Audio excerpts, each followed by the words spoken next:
Hello ladies and gentlemen, and welcome to an episode of Career Mode. Now I've got the first game, which is against Spurs. Spurs are a pretty tough side. You know, they have the likes of Bale, Holtby, Defoe, Dembele, who I actually really rate in this game and in real life as well. So, you know, they've really got some good players in there, but we are in the transfer window, and this is where things start to get exciting in Career Mode. You know, this is where things start to get a bit more fun, and you start to see players want to leave, they want to stay, they want to pay rise, all that good shenanigans. But Spurs get a fantastic chance early on, and they actually get a few chances really early on. That was just really lucky from there. I was playing Quatez, so I didn't have the usual Agar and Ogbonna combination, which works out really well. So unfortunately, Quatez made a bit of an error there and kind of let the Spurs player through way too easily. But speaking of letting players through way too easily, he lets it slip, and Sturridge at the end of it get that tramp goal out of there. So that was just sexy, and that made us go 1-0 up.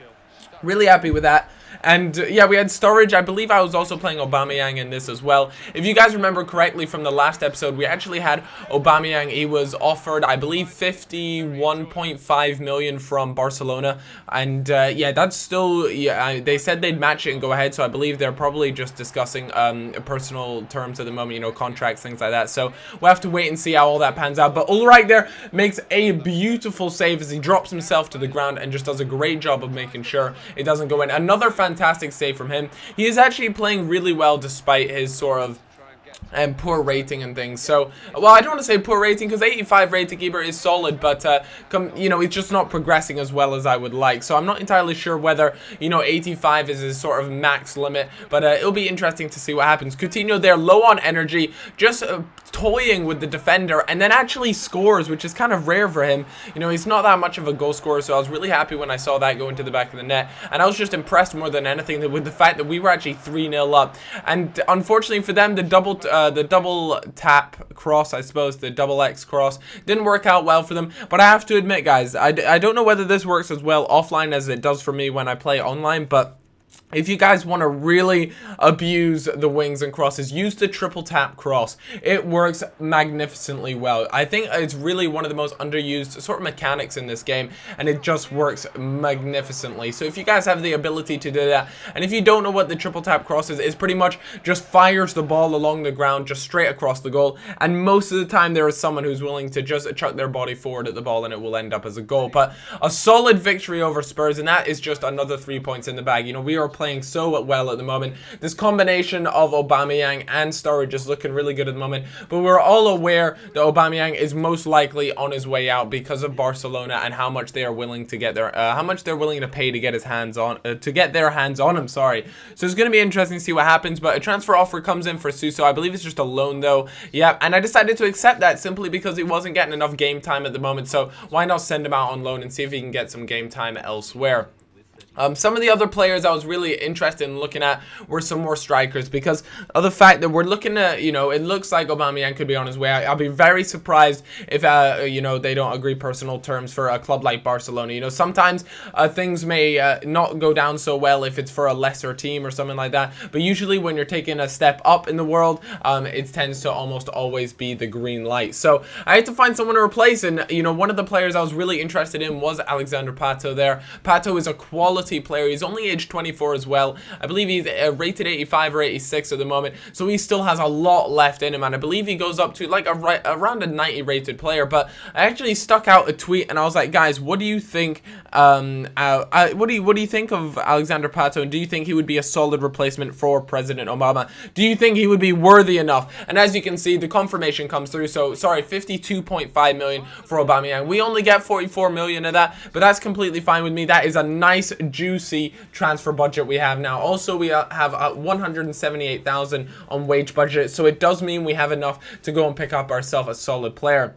If we take a look at Pato at the moment, he's currently on 80,000 a week at the Corinthians, and that is a lot of money per week. For a player like Pato, though, I reckon because he's only age 24 and he could go up to around the 90, I think it would be worth it. So, as you guys can see, he was valued at around 15.5 million, and I knew putting in a bid for around that would be actually a little bit cheeky, but I thought, why not just get a feel for it, test the waters, see what would happen, and that's exactly what I did. So, I chucked in a bid for around the 15 million marker, just just to see what would happen more than anything. I was interested to see whether Corinthians would just be like, flat out, no, you can't have him because he's too important to the club, or whether they would be willing to negotiate and sort of give me a price back that they would be sort of more willing to work with, because I know he hasn't been at the Corinthians for that long. So this is the second season, I suppose, so I believe he will have been with them for about 1 season. Another player I had on my eyes was Marco Reus, an 86 centre forward, only age 24. Again, another player who could definitely shine very well, and I think it's a player that a lot of you guys kind of overlooked. You know, I had him over in QPR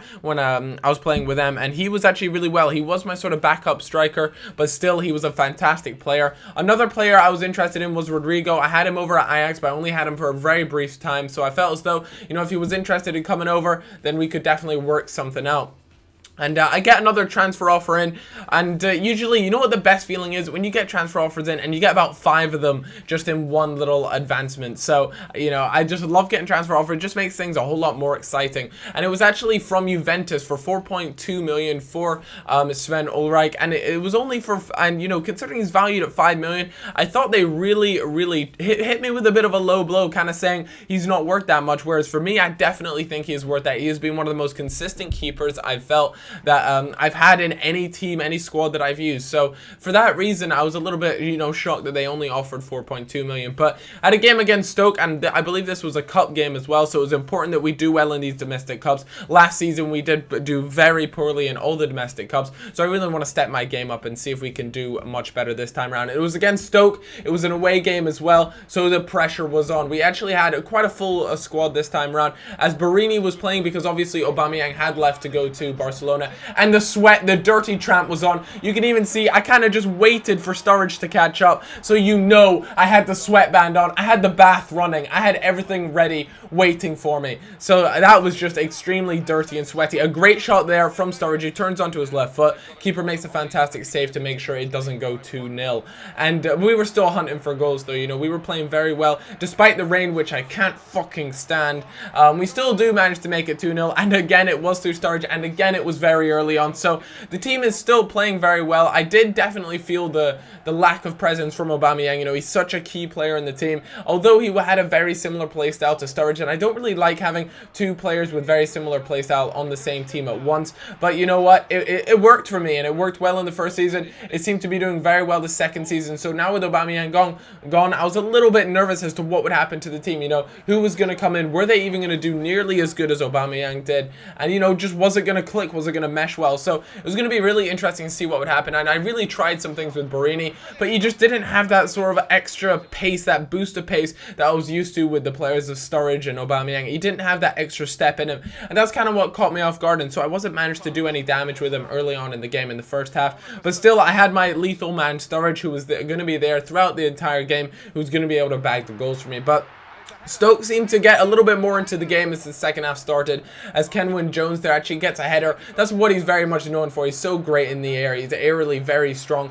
But that is such a typical goal with Sturridge for me, where I just go down the right-hand side. Because I play him on that right-hand side, it makes it easy for me to cut inside onto his strong foot, which is left foot, and just fire it past the keeper. So, you know, that is just a very sort of typical goal from me using him, is just to do that, go down the right-hand side, cut it inside, and then score. But unfortunately, we concede another goal there, and that was the sign that I needed to make some substitutions. As you can see, they were all a little bit, you know, tired out, you know, rough night out the night before, something like that. But things needed to be changed anyways, because it just wasn't looking good. But Sturridge's hat-trick means that we end up winning that tie 3-2, a solid victory, and Sturridge is just playing out of this world. So, guys, stay tuned for the next episode. If this video does hit 2,000 likes, I will be uploading the next episode as soon as possible so that you guys can enjoy that.